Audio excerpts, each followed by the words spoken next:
Olá pessoal, tudo bem com vocês? Somos os professores Pedro e Vanderlei e na nossa jornada hoje falaremos um pouco sobre as práticas corporais manifestas na Revolução Industrial.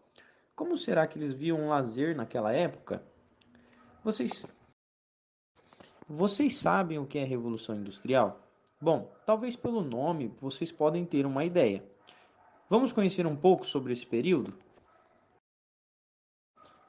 A Revolução Industrial aconteceu principalmente na Inglaterra e trouxe grandes transformações para a vida de todos os seres humanos, principalmente por mudar o sistema de trabalho dos cidadãos.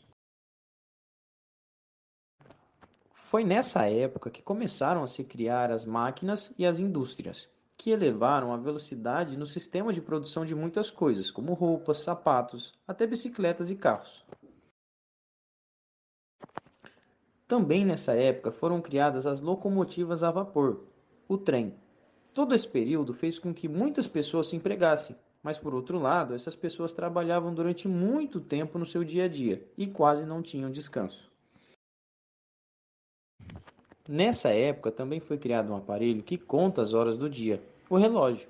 Antes disso, as pessoas se baseavam no tempo, observando a natureza, e com a criação do relógio, as pessoas passaram a organizar o seu tempo, não é mesmo?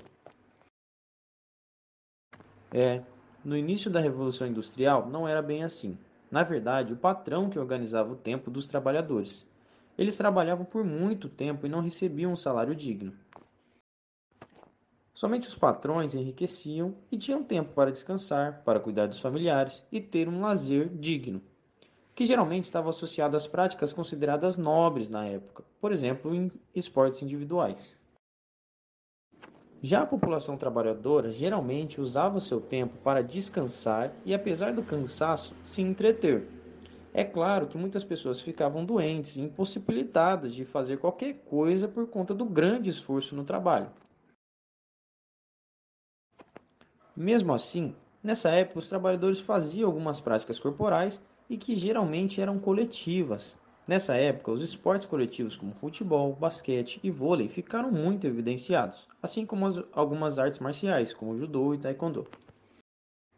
Foi nesse período, então, que a maioria dos esportes foi organizado com regras, delimitação de espaço, juízes e também foi o marco inicial da preparação para os torneios esportivos criados pelas federações, que também nasceram nesse mesmo período.